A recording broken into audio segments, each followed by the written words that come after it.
y-axis is going to be our deaths from lung cancer per million.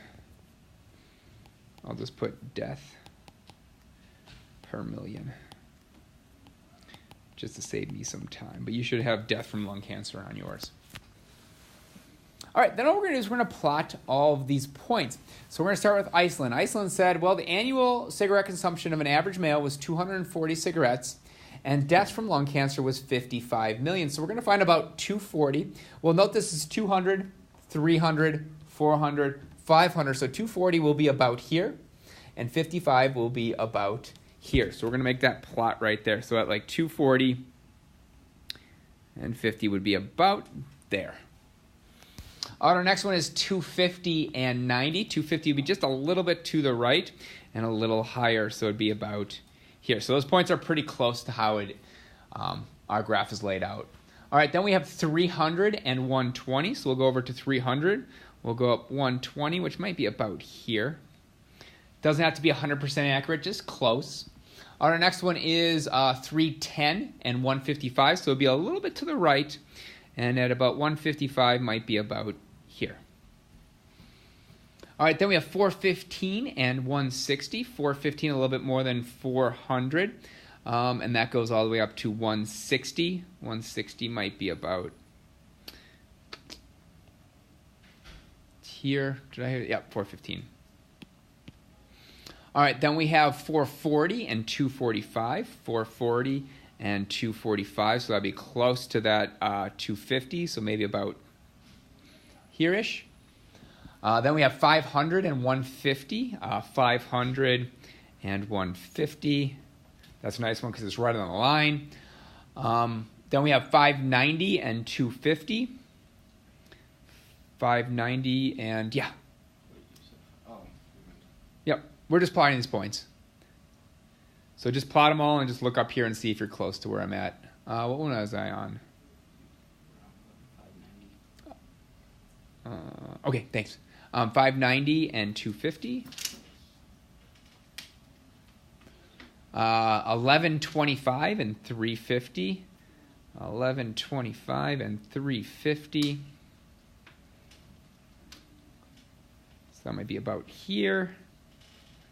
Then we have 1200 and 460, 1200 and 460. And then finally we have 1280 and 225, 1280 and 225. So maybe about here.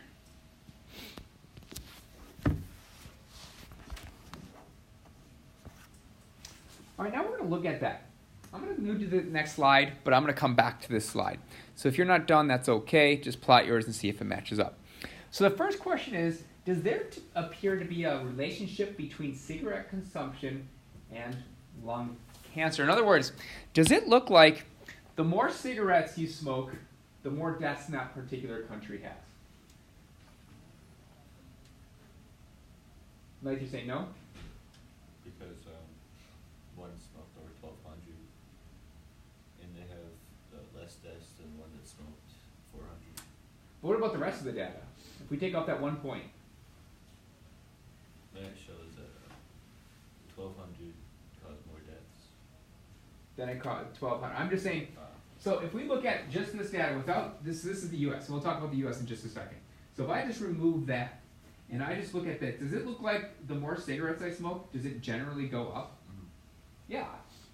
That's what that graph is showing, and that's what was the first evidence that said that, hey, smoking cigarettes does cause, has a relationship with lung cancer. So let's talk about that US one. Where was this study done? Washington. It was done in Washington in the US. So they're getting statistics from our doctors and stuff. Not to mention our doctors were some of the best at the time. So maybe we'd have less deaths, and this could have been a little skewed of a data. All right, yeah. Is it 500 also? Because it's 440 and 240, but it's 500. I don't know what you're here? Yeah, the copy. 500 and 150, so I have 500 and 150, so that's there. What other number are you saying is wrong? The Holland 440 and 245, 440 and 245. Isn't that 245? No, I'm not saying it's a problem. Oh. I'm just saying it's the same thing like the US. Oh, it has the same amount of deaths as the U.S.? No, it's the same problem. It's the same problem. So that it's higher, lower. Higher and lower. Because the smaller one is higher. Oh, because they have less smokers and they have about the same deaths? Yeah. Yeah, I'm just saying if we remove the U.S., if we remove the U.S., on average, does it look like if I increase cigarette smoking, does it in general increase our lung cancer deaths? That's all I'm asking. I'm not looking for pull out this point and compare it to one of these. I'm saying on average, can you see that there is an increase? There is a clear increase that as my cigarette usage goes up, my deaths also go up. So don't pull out just one point. Data comes like that. Data comes all over the place. It's never going to be a straight line that says, 100% certain these match up. There will always be these outliers that go over the place. All I'm asking for, in general, does it look like as I increase cigarettes, so do my deaths? And it looks so correlated that created the whole anti-smoking campaign. That they looked at this one statistic and said, hey, there's a clear-cut correlation between the two, which gets to our next term. If so, the two quantities are said to be correlated. They are said to be correlated. All correlated means is that there is a relationship.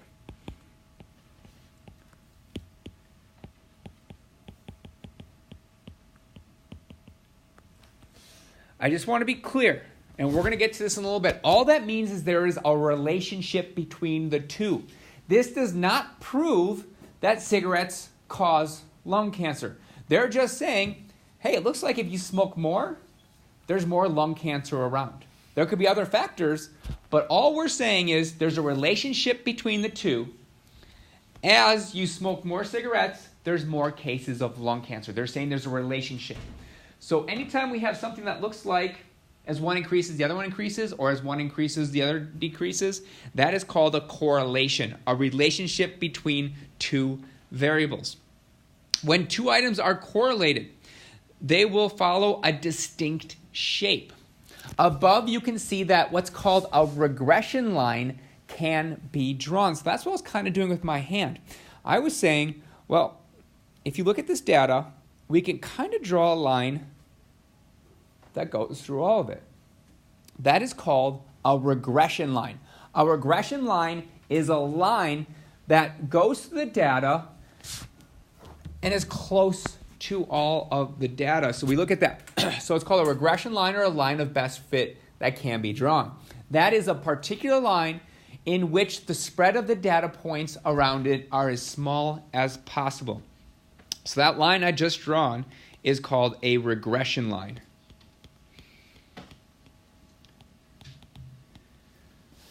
There is a way to plug these numbers into a program. And in fact, there's a way you can do it by hand that you can actually come up with the perfect regression line. For this class, we're just going to estimate regression lines. So when I ask you to draw a regression line, just do what I just did. That's approximately. Do you kind of see all the data is all clumped around this line? Does this help indicate how cigarettes are actually increasing? If I draw that line, it looks a little more evident, right, when I draw the line. That's why we draw regression lines, so we can see what is happening. So when we talk about correlation, there's two possible correlations. There's something called a positive correlation and a negative correlation. A positive correlation is if both variables increase together.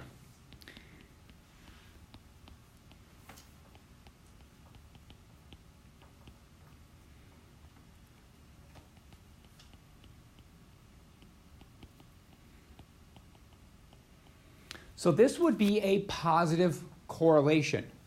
What I mean by the increase together, as cigarette usage increases, so does our death by lung cancer. So both of them increase. In fact, what kind of slope is this? Is this a positive or negative slope? Do you remember? It's a positive slope. A positive correlation will have a positive slope. As one increases, the other one also increases. The other one is called a negative correlation. It's kind of like if one increases, the other one decreases. In other words, if one variable decreases, variable decreases as one increases.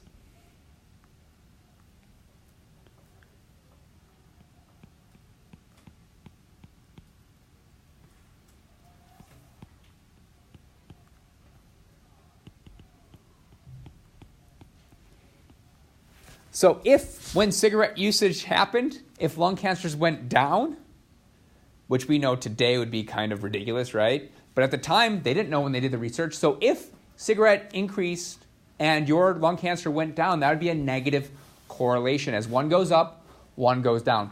Positive, both goes up. Negative, one goes up, one goes down, which would have a negative slope. So if you know what a negative slope looks like, that's going to help you keep your positive and negative correlations together. All right, we're going to look at the scatter plots down below. We're going to match the given situations. So first of all, would this be positive or negative correlation? It'd be a positive correlation. Would this be a positive or a negative correlation? Yeah, negative. Does this data look like it's following any lines or anything? So that would have no correlation. So this would have a positive correlation. It might be good to write this down. We're going to keep doing it, but this would be a positive correlation. This would be a negative correlation. So scatter plot 2 would be a negative correlation. Scatter plot 3 would be no relationship. Usually don't put no correlation. We usually just say no relationship. Then you can put no correlation on there. That means the same thing. All right. Now let's see what scatter plots match our given situations. So the first relationship is the relationship between height and weight for adults. Who wants to take a guess at what that would be? Would that be scatter plot 1, 2, or 3? Lythe. Scatter plot 1. Why would it be scatter plot 1? Because the taller you are, the more you weigh. The taller you are, on average, the more you're going to weigh. So yeah, that would be scatter plot 1. It's got a positive correlation. As one goes up, the other one also goes up. Remember, you should be writing this down. I'm just going to put scatter plot 1, but you can definitely put more on there. I gave you plenty of space to write stuff in. Once again, as height goes up, so does weight. That's a positive. They're both going up together. Our next one says the relationship between height and SAT math score for 8 high school seniors. Yeah. It'd be scatter plot 3. Is there a relationship between those two things? Probably not. I mean, we could do the study, but as it stands right now, it probably isn't true, so it's got no relationship, so we're going to go with plot trace for you Spanish folk out there. That means 3. All right, the relationship between the weight of a car and its fuel efficiency for 8 cars. Would that be plot 1, plot 2, or would that be plot 3? Someone besides Lythe, because he already got one of these. He didn't get all 3. Sahaj. It'd be plot 2. As the weight of the car goes up, your fuel efficiency goes down. That is one going up, one going down. So that's definitely going to be plot 2. That's going to be our negative correlation. And I'll stay on this slide to let you guys finish your notes.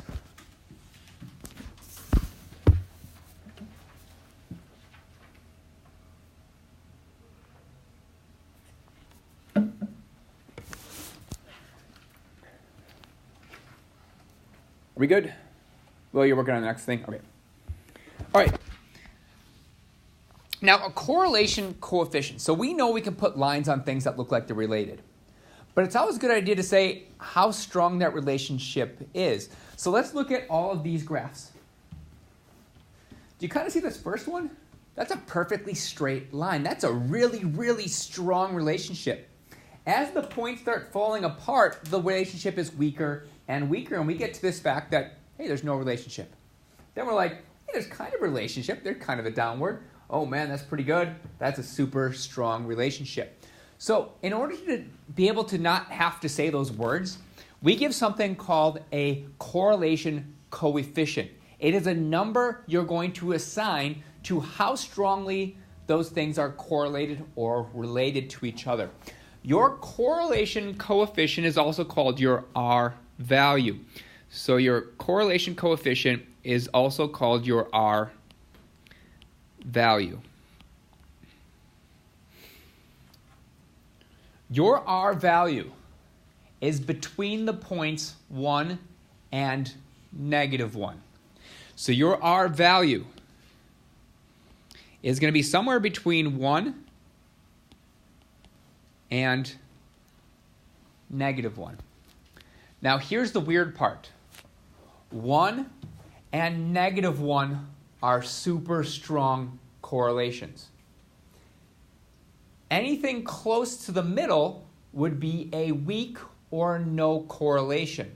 So it runs the gamut of 1 to -1, 1 being super strong, -1 being super strong, and any number in between being weaker and weaker. So let's look at these values here. So this is a strong positive correlation. So that's going to have an R equal to 1. That is a strong positive. So I'm actually going to put that above. It's strong positive. Now our next one's a little weaker. So that would be like an R equals a 0.8.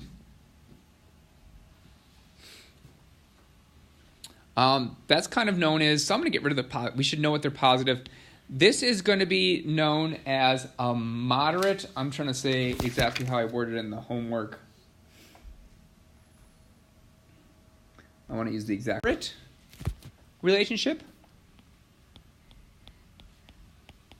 So 0.8 is moderate. Our next one would be R equals, I think I put a 0.4 for that guy, or 0.3, doesn't matter. 0.3, that would be a weak relationship.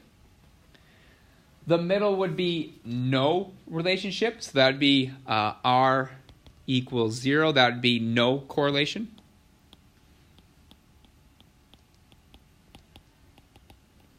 And then we start going back up, but this time we're going to have negative values. So we're going to have R equals a negative 0.3. That would be weak. Then we'd have R equals a 0.8. That would be moderate. Moderate to strong.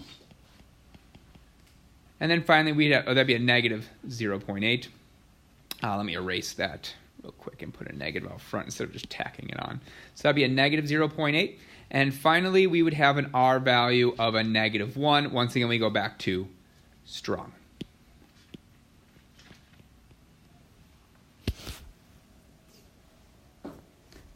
And it's kind of hard to tell where moderate goes to strong. So -0.8, you might actually call that a strong relationship, moderate to strong. Anything over here is weak to moderate. All right, it's kind of up to you how you're going to label it. Because in the homework, you're supposed to guess at an R value, and you're supposed to say, is that moderate, or is it strong, or is it weak? All right? Any questions on R values or your correlation coefficient? All right, let's do this next example. This next example says, is there a relationship between education and prejudice? Plot the data provided below. So what they did is they went and they surveyed a bunch of people, and this is just a snippet of that survey. But what they did is basically asked how many years of education you had, and then they had them take a prejudice test, where 10 is you're very prejudiced, 1 is you're not very prejudiced. And these are those particular results. So it says we're supposed to plot all these, we're supposed to draw a line of best fit, and we're going to estimate what our correlation coefficient would be. All right, so our respondent A said that we had, well, we should mark our X and Y's actually. So on our bottom, we'll probably put our years of education.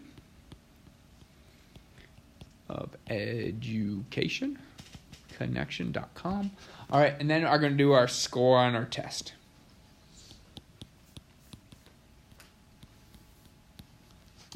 Yeah. So if you have a 1, it's bad. 1 is good. You're not prejudiced. Okay. You're not prejudiced. The higher the score, the more prejudiced you are. So this test actually had, so you'd score a point if you're like, you know, this certain group of people are lazy. This certain group of people are, you actually get a point for each of those. So the lower your score is, and I believe it was just from 1 to 10, you couldn't score 0 on it. So 1 being best, that you're not prejudiced, 10 being worse, that you are really prejudiced. All right, so our first one we had 12 years of education. We scored a 1. So at 12, we're going to go up to 1. Then we had 5 years goes to 7. 5 years goes to 7. Then we had 14 and 2. Then we had 13 and 3. Then we had 8 and 5. Then we had 10 and 4. Then we have 16 and 1. Then we have 11 and 2. Then we have 12 and 3. 12 and 3. Oof, we got some clumps going on. And then we have 4 and 10.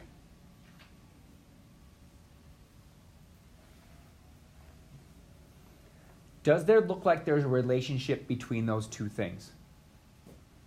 I.e., does more education cause you, or not cause you, but is it related to something you score on the test? Do they look like they're related? Does it look like we draw a straight line through this data? Does it look like we draw a line through it and it would go around it? Let's go ahead and draw that correlation line. So let's draw a line of best fit. Maybe it looks something like that. That'd be my line of best fit, or my correlation line. It's got both those names. All right, so we're saying there's a relationship between the two, right?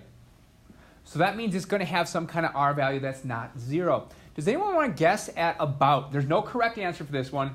There's just about a correct answer, all right? I'm not going to say, you're not going to say R equals 0.8 and be like, nope, it was actually 0.75. We're just going to go around. Who's got a guess at what this R value would be about? Yeah. R equals about, and what I usually do if we're not calculating is I just put a little about symbol, about negative 0.8.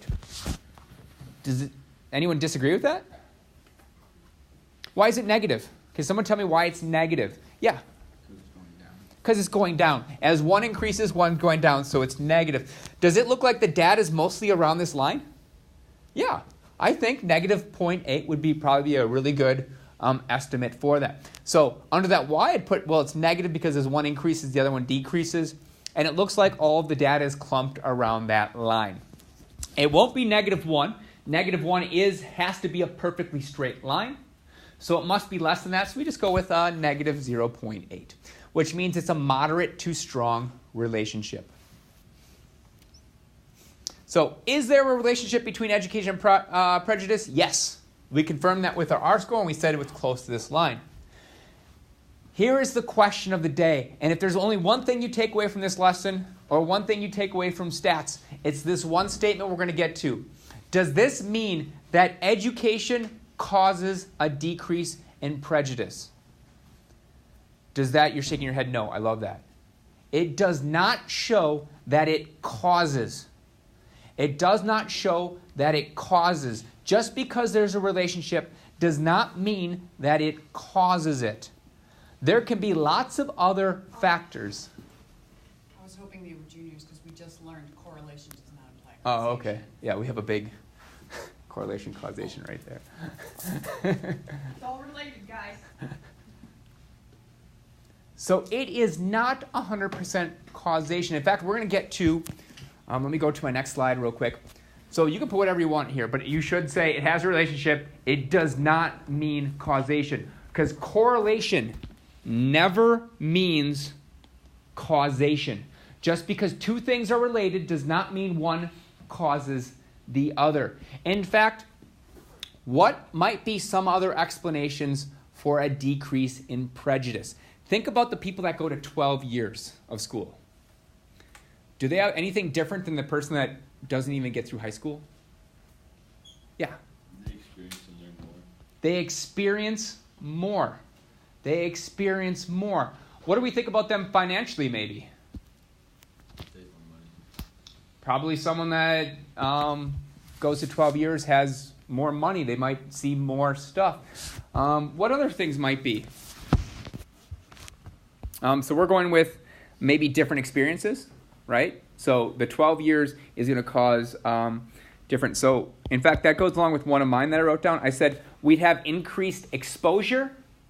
So I put it as exactly, we have increased exposure and diversity. Just going to a college, look how many more people you meet. Just going to a college classroom, look how many more people you meet. With the classes you take, you're getting that different increased exposure and diversity. So that's exactly how I worded it, but life, you can word it however you want to because yours was perfect. You have different experiences, right?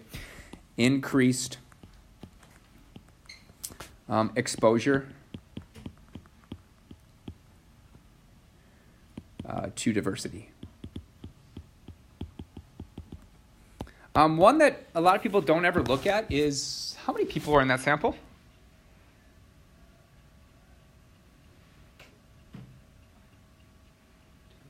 Yeah, 9.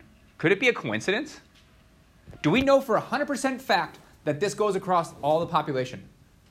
No, this could just be a coincidence. It could be a coincidence that those things are related. I feel like I have that spelled wrong. Someone correct my spelling on this. Is that how you spell coincidence? Yeah. It just looks wrong. Okay. The third thing I wrote down, and we can now spitball on the other thing, I put, you're forced to look at new ideas and see things in different ways. When you go into a classroom, we force you to look at things different ways. We make you write papers on different articles. We make you research things that might not have been interested to you. So I put, you're forced to look at new ideas. You're forced to look at new ideas as you gain more education.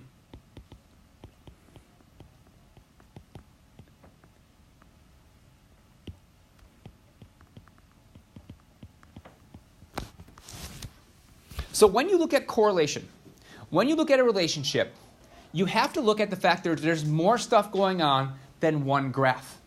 People are different. People come from different socio-economical statuses that go to 12 years of schooling versus someone that drops out in high school. You're experiencing different people. You're in different cliques. So although this shows that there's a relationship between education and lowering your prejudice, we don't know that it's a cause. We don't know that it actually causes it. In fact, if we go back to our cigarettes one, when they first came up with this chart, all they could say was there's a relationship. In fact, as soon as this came out, the cigarette company came up with this whole thing saying there's a relationship, but it wasn't the cigarettes that caused it.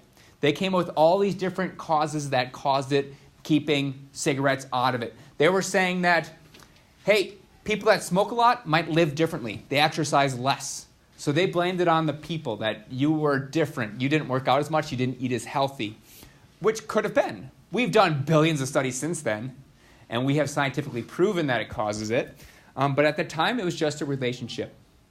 So right now, all we know is that it's a relationship. In fact, establishing that one thing causes another is extremely difficult, even if there is a strong relationship between those two things. So a strong correlation is really, really, really hard to prove a causation. In this one, education, but there's tons of stuff that goes along with it. I can't prove it causes it. All I can say is, hey, those two things are related. In fact, when you're looking at like drug commercials, all these commercials that say our drug does this, it's usually just a relationship. That they're not 100% certain it causes it, but something around it correlates to it. In fact, I'm going to leave you with the best example I could think of for this one, and there's one on your homework as well. There is a strong correlation to the rise of ice cream sales and the rise of homicides in New York. That is 100% a fact. As ice cream sales in New York goes up, so do the homicide rates. Does that mean that ice cream causes murder? There might be some sicko dude who like buys selling ice cream. Well, there's one, but would that be across the whole city? No. Do you think after reading that ice cream causes homicides? No. So that's when you have to kind of dig into what the actual cause is. When are people buying ice cream? When do you buy more ice cream? When you're sad? I'm thinking year round. When do you think most ice cream sales happen? In the summer. What happens in the summer in New York? It gets hot. People go outside. There's a lot more tourists. There's a lot more happening in the city. Also, just people being outside. Less people are going to get murdered if everyone's inside, staying inside. You know, conflict happens when you're out in the world mingling with people. That's when you have confrontations. That's when murders and stuff happen. So it has nothing to do with the ice cream sales. They're related, but there's definitely no causation there. There's no ice cream leads to murder. There shouldn't be a newspaper that said, hey, stop ice cream sales, causes murder.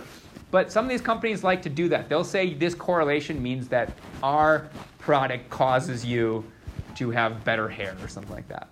There's lots of stuff surrounding it. So if there's one thing we can take away from this whole lesson, even this whole stats thing, if you forget everything else, you should know correlation does not equal causation. That is the hardest thing in stats to prove, is something is a causation. So always assume that it's not a causation, that we are just a correlation. So that leads me to, let's look at our homework really quick. Let's look at 23, 24, and 25. In fact, look at 24. You got to change a word on it. 24 says the more ice cream consumed on a beach. So change that of to on. Do you all see it on 24? Change that of to on. All right, so if we read the direction for this, so it says, for the given situations, determine whether the correlation is positive, negative, or none. Then determine whether the causation statement is true. I gave you another option, right? It's true, probable, or false. None of yours are going to be true, because none of them are causation. I'm going to get that right off the bat. That true isn't even an option. So at best, it's going to be probable or false. Yes? If you want to. I just put it on there because I wanted to see what people did, but I'd rather you just right now go that, hey, one study with relationship should never come up with true. Should never come up with true. In fact, if you look at the first one, it says when you are on a diet, the less calories you consume daily versus the more weight you lose. That makes sense, right? The less calories you put in, the more weight. So then we have a causation statement. Therefore, eating fewer calories makes you lose weight.